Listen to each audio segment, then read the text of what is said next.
E hoje o tema da mensagem: até que Ele venha, vamos viver ao máximo cada oportunidade, ou vamos viver ao máximo as oportunidades. Vamos mais uma vez orar, nos colocar diante de Deus em oração, para que Ele possa nos abençoar com essa palavra. Pai de amor, nós te agradecemos mais uma vez, e agora agradecemos pela oportunidade que o Senhor nos concede de podermos transmitir a Tua palavra, transmitir também, ó Deus, esse tema que o Senhor colocou no nosso coração, que seja um assunto, um tema relevante para as nossas vidas, ó Deus, e que todos que aqui estão e aqueles que acompanharão e acompanham esse culto possam ser abençoados, edificados, fortalecidos com a Tua palavra. Nós pedimos que o Espírito Santo nos conduza para ouvir a Sua voz e para transmitir também a Sua palavra. Pedimos isso no nome de Jesus Cristo. Amém? Existem algumas verdades acerca de oportunidades. E uma das verdades é que a nossa vida é feita de momentos. E em cada momento nós temos oportunidades à nossa frente. E oportunidade, você pode ver por essa imagem, são como portas que se abrem para cada um de nós. Todos os dias nós temos oportunidades que Deus nos concede. A partir do momento que nós abrimos nossos olhos, Deus nos dá oportunidades.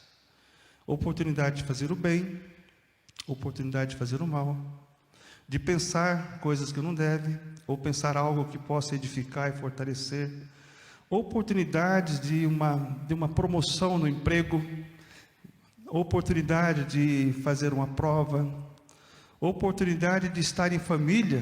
Que maravilha estar em família. Essa semana eu não perdi a oportunidade quando meu filho ligou: pai, nós vamos ter um compromisso. Meu filho André, primogênito, nos deu 2 netos. E sempre quando os netos vêm, a casa, pode imaginar, uma tem 8, outra tem 13 anos. Então quando ele falou: pai, nós vamos sair, você pode ficar com o Davi e com a Isabel?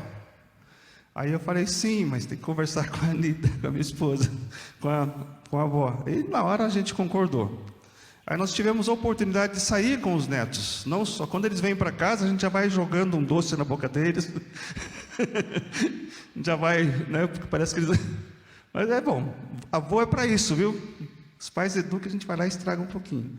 Aí fomos para o shopping com eles, fomos no cinema com eles, tomamos um lanche com eles. Foi uma oportunidade maravilhosa. E aí depois a gente olhava um para o outro e falava: olha, isso aqui eles não vão poder depois reclamar, né? Nós, como os avós, demos essas oportunidades, vivemos esses momentos agradáveis com nossos netos. É bom isso. Viva intensamente a oportunidade. Se você tem filho, passeie com o seu filho. Se você não tem filho e ainda está casado, passeie com sua esposa, nem que seja para ir no shopping para ver vitrine. Segure na mão dela para não sair para as compras. Mas é um momento de você estar ali aproveitando ao máximo cada oportunidade. Amém? Porque as oportunidades, elas vêm e vão. E se você deixar passar, você depois pode pensar: poxa, por que eu não aproveitei aquela oportunidade de ter feito aquela viagem, ou de ter me reconciliado, de ter... Eu estou falando aqui, você que está sentado, você pode estar pensando na sua mente que já passou uma oportunidade, que você: poxa, por que eu perdi a oportunidade? Existe um dito popular que diz que há 3 coisas que não voltam mais: a flecha atirada, a palavra dita e a oportunidade perdida. Depois que passou a oportunidade, você não tem como voltar mais. Passou. Aí é difícil você remediar. Você falou alguma coisa, ou você fez algo, difícil de voltar atrás. Então, aproveite ao máximo cada oportunidade. E a pergunta que eu faço nessa noite para todos nós aqui: você tem aprendido a aproveitar as oportunidades que a vida lhe oferece? Como essa imagem aqui. Oportunidades são portas que se abrem em nossas vidas. Tem algumas portas que se abrem em nossas vidas que nós não podemos entrar. A porta do vício, a porta do crime, a porta do adultério, a porta da mentira. A oportunidade você tem: não, vou falar a verdade. Se você falar a verdade, você não tem mais do que se lembrar depois. Quando você fala mentira, a verdade ficou escondida. Deus sabe. Então tem algumas portas que você não pode abrir na sua vida, porque depois para fechar fica difícil. Mas quando Deus abre a porta para você, Ele abre de uma forma perfeita. Ele abre de uma forma que não tem como você dizer, olha, essa porta não estou querendo entrar, mas... E a Bíblia fala que Jesus Cristo, Ele é a porta. Ele é a porta, a única porta. Ele é o único caminho. Mas eu queria ir com vocês para um texto da palavra de Deus, lá em Efésios capítulo 5, que fala sobre oportunidades. Efésios capítulo 5.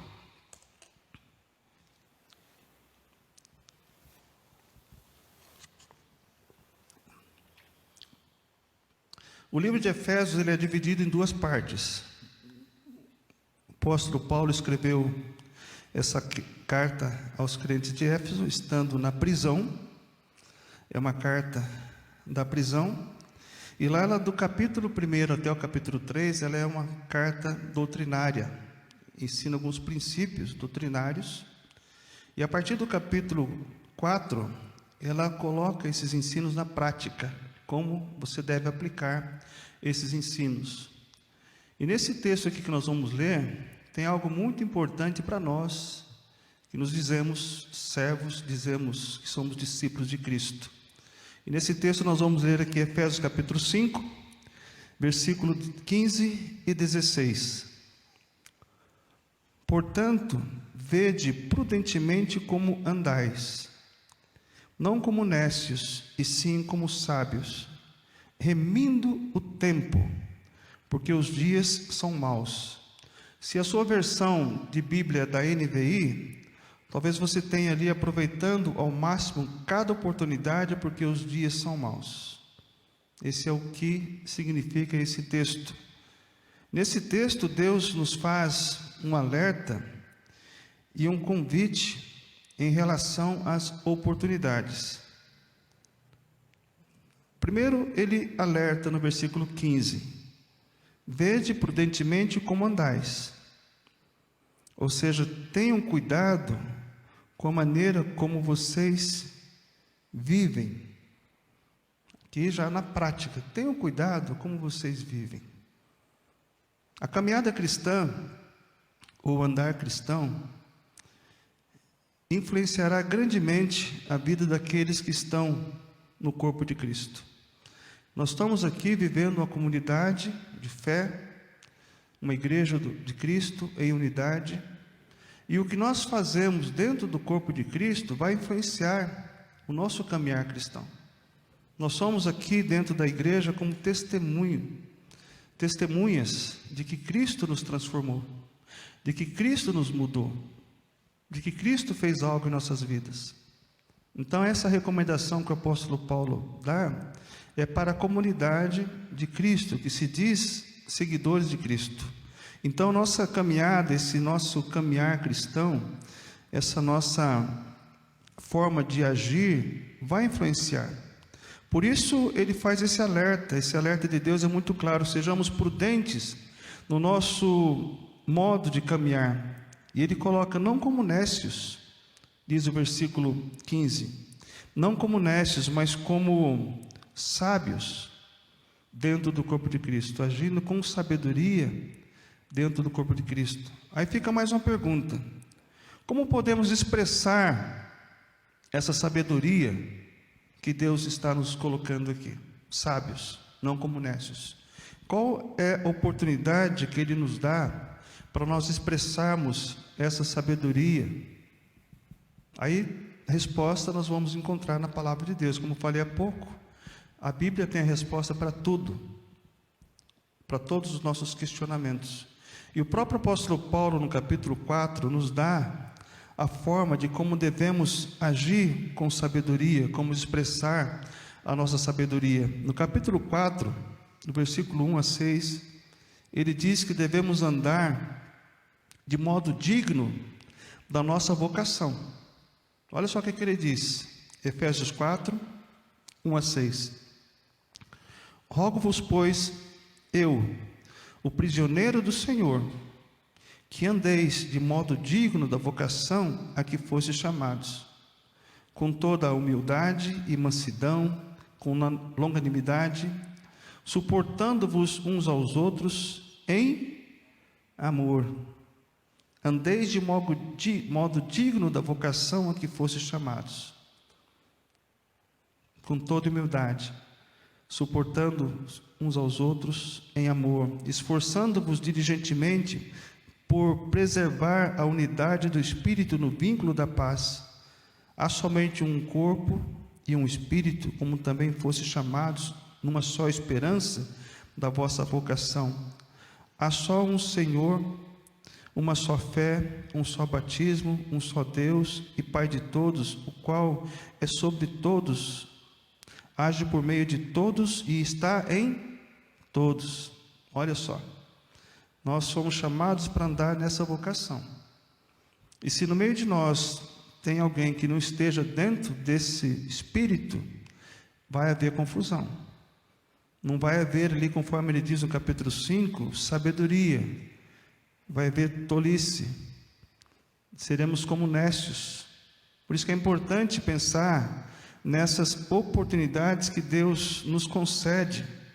Como podemos expressar essa sabedoria que Efésios 5:15 nos ensina? Além de andar de modo digno da nossa vocação, nós temos que também imitar a Deus como filhos amados. E de que forma podemos imitar o nosso Deus? Efésios capítulo 5, 1 e 2 também responde. Efésios 5, 1 e 2. Sede, pois, imitadores de Deus como filhos amados. Aí vem. E andai em amor, como também Cristo nos amou e se entregou a si mesmo por nós, como oferta e sacrifício a Deus em aroma suave. Então, a forma de nós demonstrarmos essa sabedoria que Paulo coloca no capítulo 5 é andar de modo digno da vocação e também, sendo imitadores de Deus, andar em amor. Então, nós podemos ver que essa palavra andar significa caminho. Tanto é que a igreja, quando no início da sua fundação, ela não era chamada de igreja cristã. Alguém lembra como é que era chamado? Era o caminho. Então era chamada até a seita do caminho, a seita do caminho.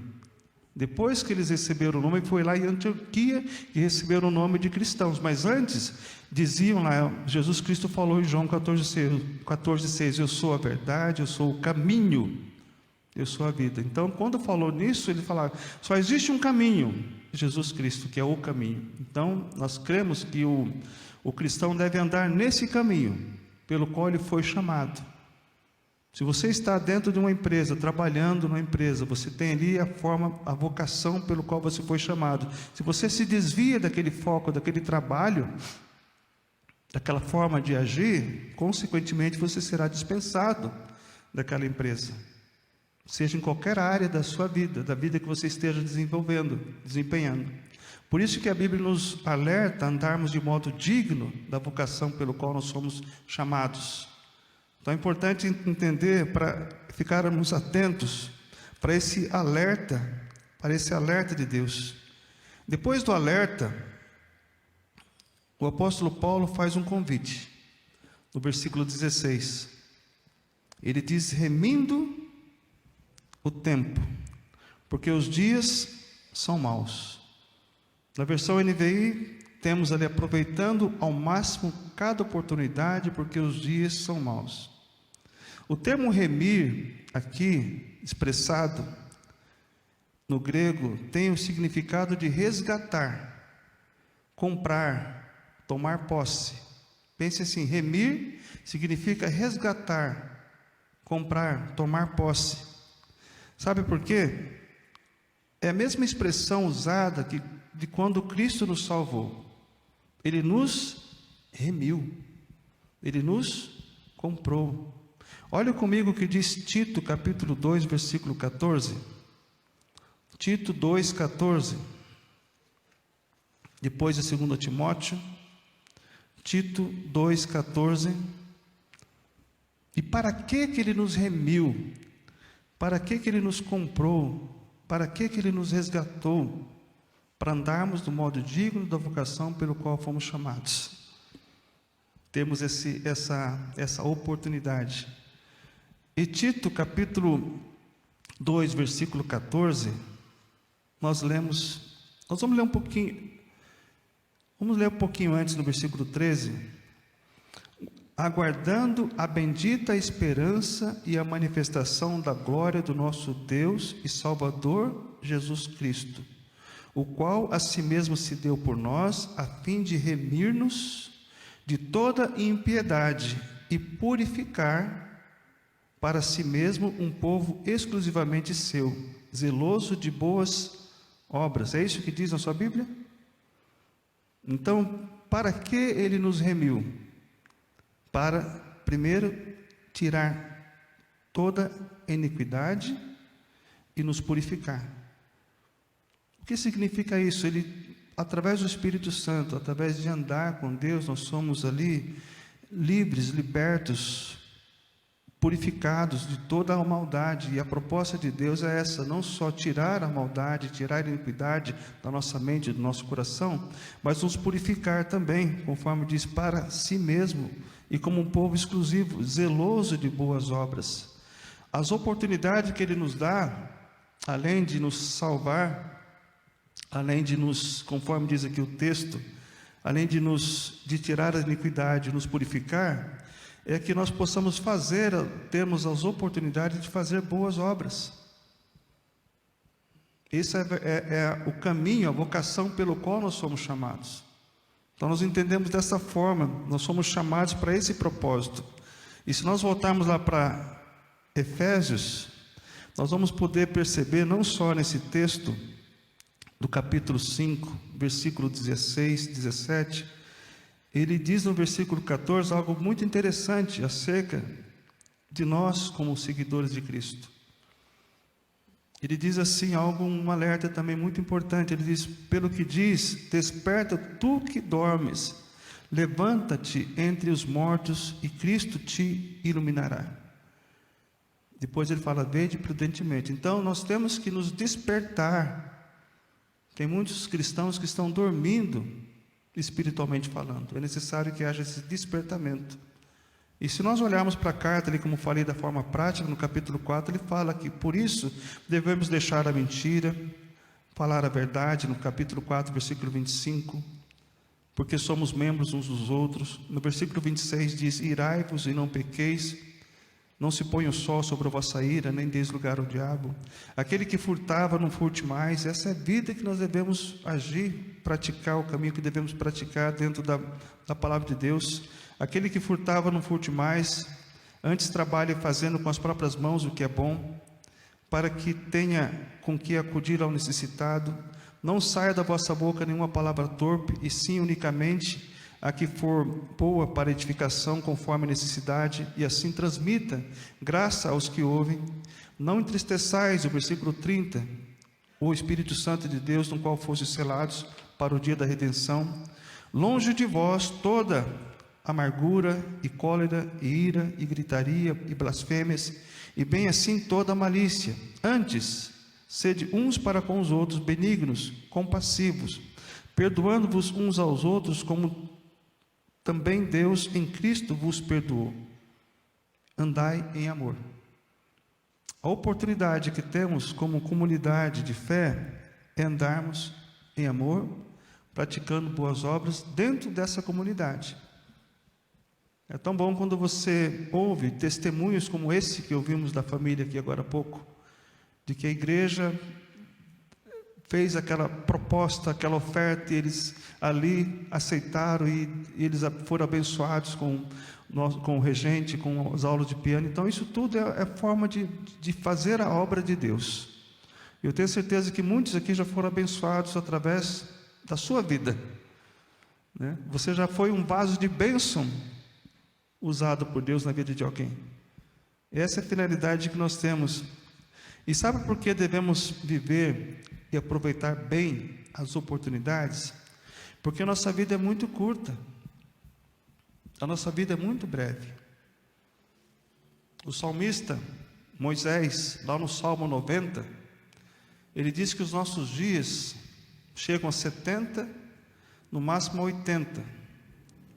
E passando disso já é enfado e cansaço. Então, muitos de nós que já passou dos 50, já estamos no cume da montanha descendo.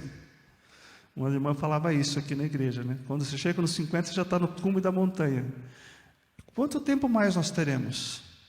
Não sabemos. A nossa vida é muito, muito breve. Salmo 90 você pode ler ali a partir do versículo 9 e 10, que fala que a nossa vida é como algo que desvanece, passa muito rápido. E você tem aproveitado as oportunidades de estar na casa de Deus, a oportunidade de falar da palavra de Deus, de fortalecer um ao outro, de viver em unidade como o corpo de Cristo? Lá em Tiago capítulo 4, nós também podemos ler acerca da brevidade da nossa vida. Tiago capítulo 4, logo após Hebreus, versículo 13, nós lemos Tiago 4,13: Atendei agora vós que dizeis, hoje ou amanhã iremos para a cidade tal, e lá passaremos um ano, e negociaremos e teremos lucros. Vós não sabeis o que se sucederá amanhã. Que é a vossa vida? Sois apenas como neblina, que aparece por um instante e logo se dissipa. Em vez disso, devias dizer, se o Senhor quiser, não só viveremos, como também faremos isto ou aquilo. Então, nossa vida era muito breve, para perdermos tempo com coisas que não edificam a Deus. Nós passamos muito mais tempo, às vezes, no celular, no WhatsApp, no Facebook, na rede social, do que lendo a palavra de Deus. Não sei se acontece só aqui, mas quando você esquece a Bíblia, muitos não voltam para buscar a Bíblia no dia seguinte, mas se você esquece o celular, você volta na mesma hora. Não é isso? É assim também. Quando você acorda pela manhã, qual é a primeira coisa que você olha?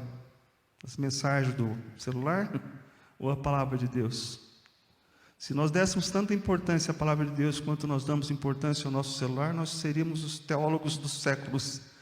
Nós saberíamos a Bíblia de capa a capa, mas nós muitas vezes não lemos a palavra de Deus, não meditamos a palavra de Deus, não buscamos aplicar da forma como de fato deveria. Mas a nossa vida, ela é breve. E a pergunta que eu faço aqui, com certeza nenhum de nós sabemos. Você sabe o tempo que tem de vida? Ninguém sabe. Nenhum de nós sabemos. Quantas pessoas partiram esse ano de 2020, 21 e 22 por causa da Covid? Estava em perfeita saúde o nosso regente Jurandir. Ele foi o terceiro da família que faleceu. 2 meses antes faleceu a irmã e o irmão dele. Os dois. E ele falava para mim aqui no estacionamento, pastor, mas eles não sabiam que tinha um problema de coração, eles não cuidaram. E ele também tinha problema de coração e não sabia.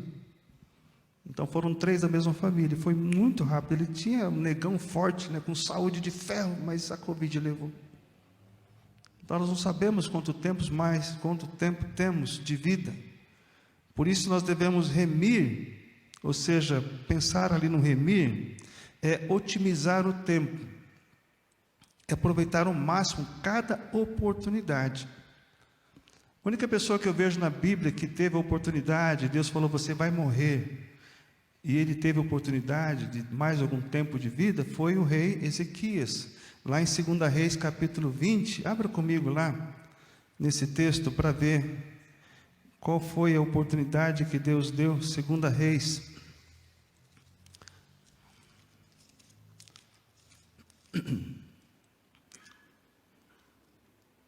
Segunda Reis, capítulo 20.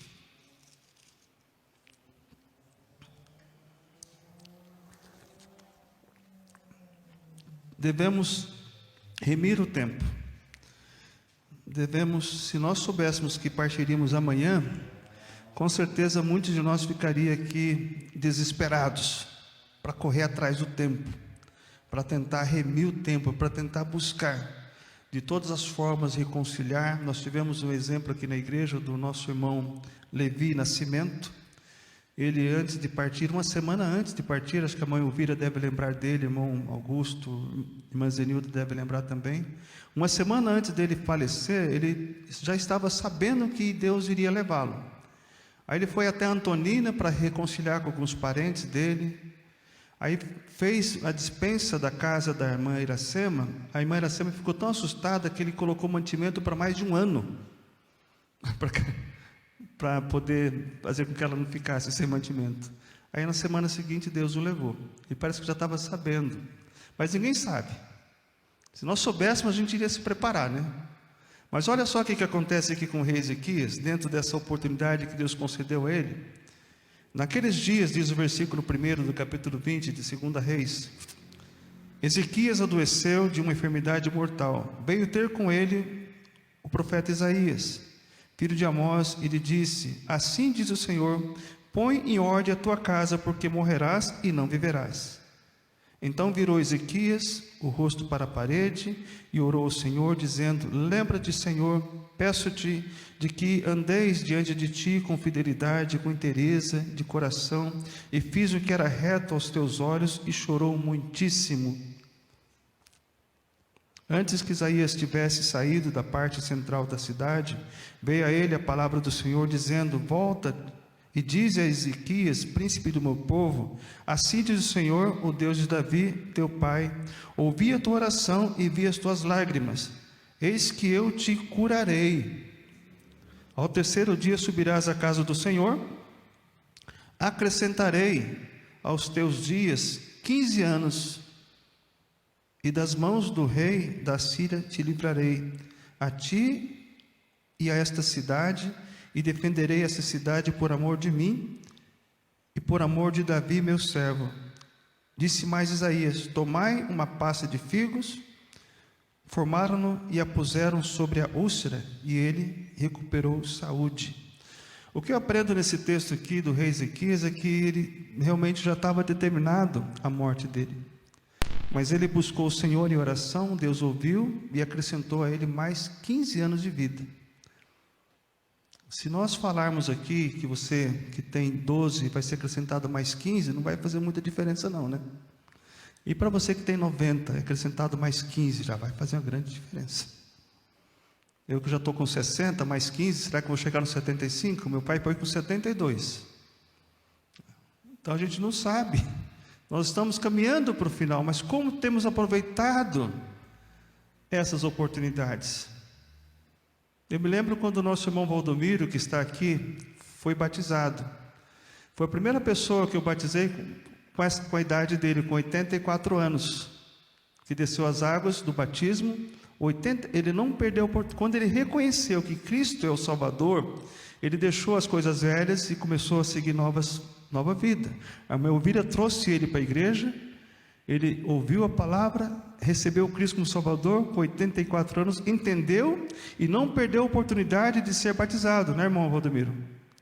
Aí está aí firme ali, ó. Está firme. Não perdeu a oportunidade. Imagina se ele rejeitasse. Hoje o senhor está com 88, mas o senhor foi batizado com 84. Foi antes. Já está 4 anos nessa caminhada. 4 anos nessa caminhada cristã.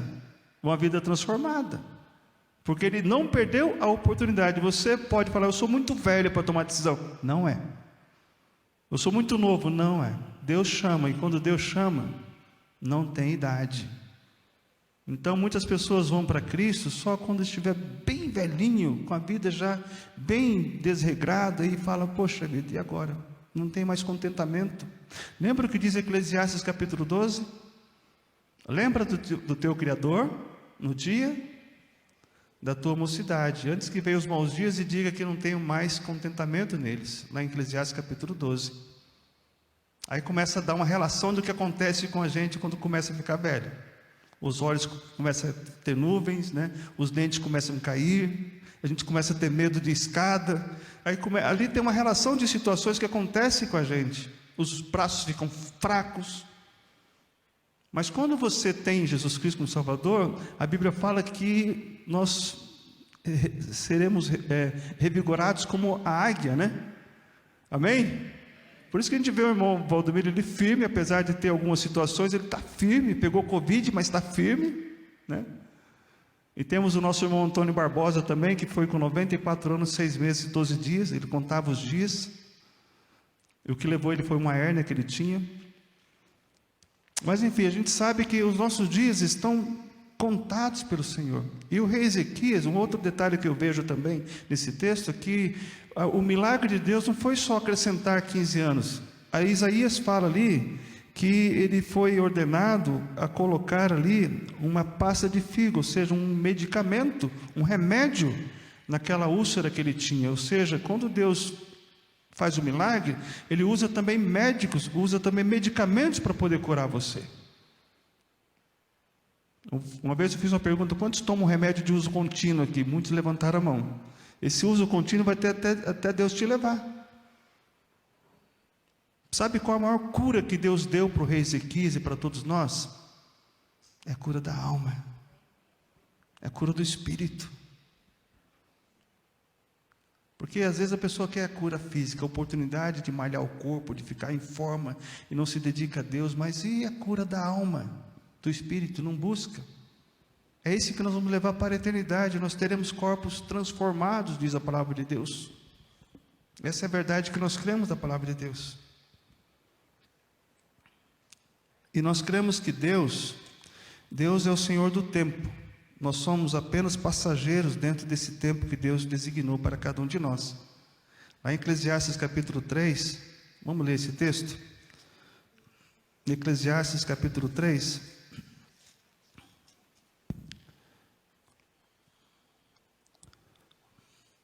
versículo 1 diz: tudo tem seu tempo determinado, e há tempo para todo propósito debaixo do céu. Há tempo de nascer e tempo de morrer. A verdade dentro desse tempo aqui é que ninguém pede para nascer, mas ninguém quer morrer.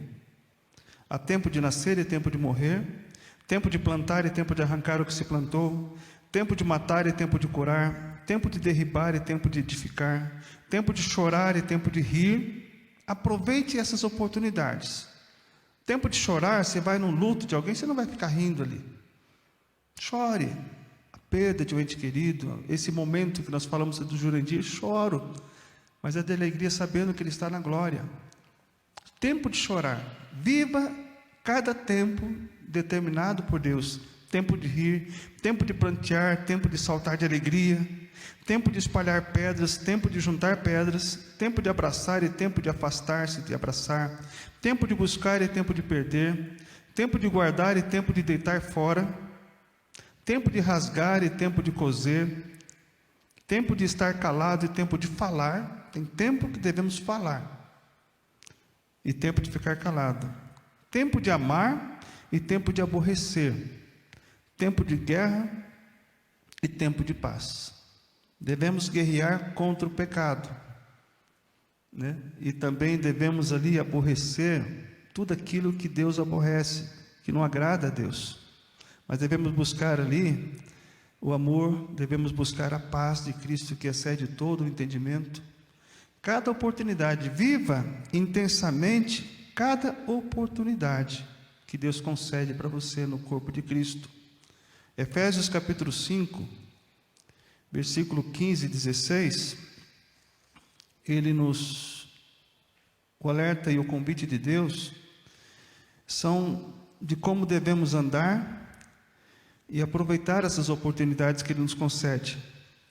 Agora eu faço uma pergunta: e fora do corpo de Cristo, existe alguma recomendação de Deus para nós? Será que lá fora nós temos que também aproveitar as oportunidades lá fora? Como falei há pouco, com certeza, né? Mas olha o que diz Colossenses capítulo 4. Colossenses capítulo 4.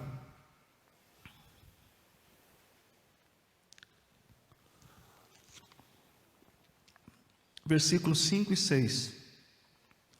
Portai-vos com sabedoria, a mesma sabedoria que Paulo recomenda para que nós tenhamos no corpo de Cristo, ele recomenda também que nós devemos portar com sabedoria para com os que são de fora, aproveitar as oportunidades. a vossa palavra seja sempre agradável, temperada com sal, para saberdes como deveis responder a cada um. O tempero que ele coloca aqui é sal, não é pimenta não, viu? Devemos ter palavras com sabedoria, temperada com sal, para saber responder a cada um. Ou seja, lá fora, saiu daqui, do nosso meio, se alguém fizer algo para você mal, não retribua o mal com o mal. Se alguém falar asperamente, fale de forma branda. A palavra branda, diz Provérbio, desvia o furor, mas a palavra dura suscita a ira.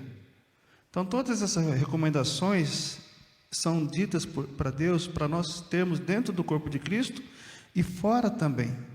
Devemos aproveitar ao máximo as oportunidades de testemunhar de Cristo para aqueles que ainda não conhecem a Deus como Salvador. Tem muitas pessoas que não vêm para Cristo em função do mau testemunho que muitos cristãos dão. Você já ouviu aquele falar, não vou ser crente como aquela pessoa que se diz crente. Então, tem muitas pessoas que barram a palavra de Deus na vida daqueles que estão à sua volta. Então, nós temos que cuidar do testemunho para aqueles que estão de fora. Se você tem vizinhos descrentes, ore para que Deus te dê sabedoria de como agir com eles. E haja também dando testemunho dentro de casa, como servos do Senhor. Tem uma história que nós contamos aqui no passado, de um casal que brigava, esse dia dizia cristão, e quando chegava em casa quebrava o pau, brigava. Aí o vizinho falava, chegou os crentes. Que mau testemunho. Como é que as pessoas vão ver a luz naquele meio de divisão, de trevas? Não vai haver. Então essa mensagem de Deus, nós devemos aproveitar cada oportunidade também para testemunhar de Cristo. Será que temos aproveitado ao máximo essas oportunidades de demonstrar que de fato somos de Cristo? Entre nós se torna talvez mais fácil, mas lá fora é que é a questão. Será que as pessoas lá fora nos reconhecem como servos de Deus? Você já parou para pensar? No seu emprego, todos sabem que você é evangélico? Ontem nós ouvimos o testemunho do Jean, né?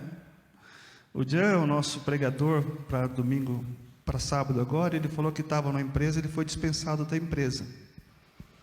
E depois ele ficou procurando emprego. Aí ele orava para que os patrões que dispensaram ele pudessem rever aquela situação toda, e ele recebeu uma palavra que ele voltaria para aquela empresa. 4 meses depois, a empresa ligou para ele, Jean, você está trabalhando? Não, não estou. Então é o seguinte, nós estamos aqui revendo e você falava que estava orando pela empresa, e depois que você saiu a gente parou de fechar contrato aqui, e agora a gente quer trazer você de volta. Você aceita voltar para o trabalho, para a empresa? Ele voltou para a empresa e agora foi promovido. Então ele foi uma luz ali no ambiente de trabalho, de tal forma que ele foi reintegrado à empresa. Será que alguém sabe que você é cristão? Na sua empresa você é um agente secreto de Deus. Temos que rever também. Conta a história também de uma pessoa que estava trabalhando num frigorífico, e todo dia ele entrava para bater o cartão do ponto, né? E ali ele cumprimentava o porteiro, porque as pessoas geralmente passam pelos que trabalham na portaria, nem dá bom dia, né? E aquela pessoa fazia questão de apertar a mão do porteiro, de falar com ele, e tudo bem, como é que está a sua família? Ele entrou para trabalhar no frigorífico de manhã, mas quando fechou o turno da noite, ele não saiu. O porteiro não percebeu que ele saiu. Aí ele entrou numa câmara fria, e lá ele ficou trancado naquela câmara fria. Aí perguntaram, a família ligava para a portaria, não sei onde ele está, não sei onde ele está. Aí ligaram para o telefone dele, não atendia, dentro da câmara fria não tinha como ter celular. Aí, enfim, no final o porteiro falou, olha, eu lembro o seguinte, porque ele é a única pessoa que entra na empresa e me cumprimenta. Eu vi ele entrar, mas não vi ele sair, porque ele não me cumprimentou na saída. Aí foram pesquisar na empresa e encontraram ele dentro da câmara fria. Estava lá congelado. Aí naquele momento o porteiro abriu a porta e salvou ele. Aí eu pergunto para nós aqui, será que nós seríamos salvos dentro da empresa que nós trabalhamos, do lugar que nós estamos? Será que você reconhece as pessoas que trabalham? Seja ascensorista, seja porteiro, seja o que for. Temos que dar testemunho para que as pessoas possam... Eu senti falta dele, então por isso vamos procurar, e encontraram ele, essa pessoa. Então a pergunta é, será que nós seremos encontrados? Então nós temos que aproveitar as oportunidades, irmãos, de demonstrar amor entre nós, e também aproveitar as oportunidades para demonstrar que somos seguidores de Cristo para aqueles que estão lá fora. Temos que ser sal, temos que ser luz, temos que ser o bom perfume de Cristo, o bom soldado de Cristo. A carta viva que as pessoas leem, você é uma carta viva, sabia? As pessoas leem a sua conduta, a sua forma de pensar, falar, a sua forma de agir, as pessoas estão percebendo. Elas sabem se de fato você é cristão ou não. Então tudo isso nós temos que pensar. Eu quero ir para o final da mensagem, falando aqui sobre uma ilustração de Mahatma Gandhi. É um dos mais respeitados líderes da história moderna. Aí, apesar de hindu, admirava Jesus Cristo e frequentemente ele citava frases do Sermão do Monte. Certa vez o missionário Stanley Jones encontrou-se com ele na Índia, encontrou-se com Mahatma Gandhi na Índia e perguntou: Senhor Gandhi, apesar do senhor sempre citar as palavras do Cristo, que é tão inflexível e sempre rejeita tornar-se seu seguidor, aí Gandhi respondeu: eu não rejeito o seu Cristo, eu amo o seu Cristo, apenas creio que muitos de vocês cristãos são bem diferentes do vosso Cristo. Então ele diz: eu admiro, amo esse Cristo que vocês pregam, mas o Cristo que vocês vivem, eu não conheço. Então nós temos que expressar, usar bem cada oportunidade, porque, como disse, há 3 coisas que não voltam mais: a palavra dita, a flecha atirada e a oportunidade perdida. Então, se você tem a oportunidade de servir a Deus, de dedicar a sua vida a Deus, de dar exemplo, até que Ele venha, nós temos que aproveitar ao máximo cada oportunidade. E todas as decisões e escolhas que fazemos nesta vida, pense assim, todas as escolhas e decisões que eu faço hoje, vai influenciar para a eternidade. Nós vivemos esse tempo aqui. Se nós recebemos Cristo como Salvador, nós devemos buscar a oportunidade que Deus nos concede. A Bíblia fala em Isaías 55:6, buscai o Senhor enquanto se pode achar. Nós vivemos hoje o período da graça. O período da graça, Cristo está dispensando a sua graça para toda a humanidade. Todo aquele que nele crê será salvo. Então a oportunidade é hoje de ser reconciliado com Deus, de estar com Deus. E se hoje o Espírito Santo tocar no seu coração, diz a palavra de Deus, não endureçais o vosso coração. Credes em Deus.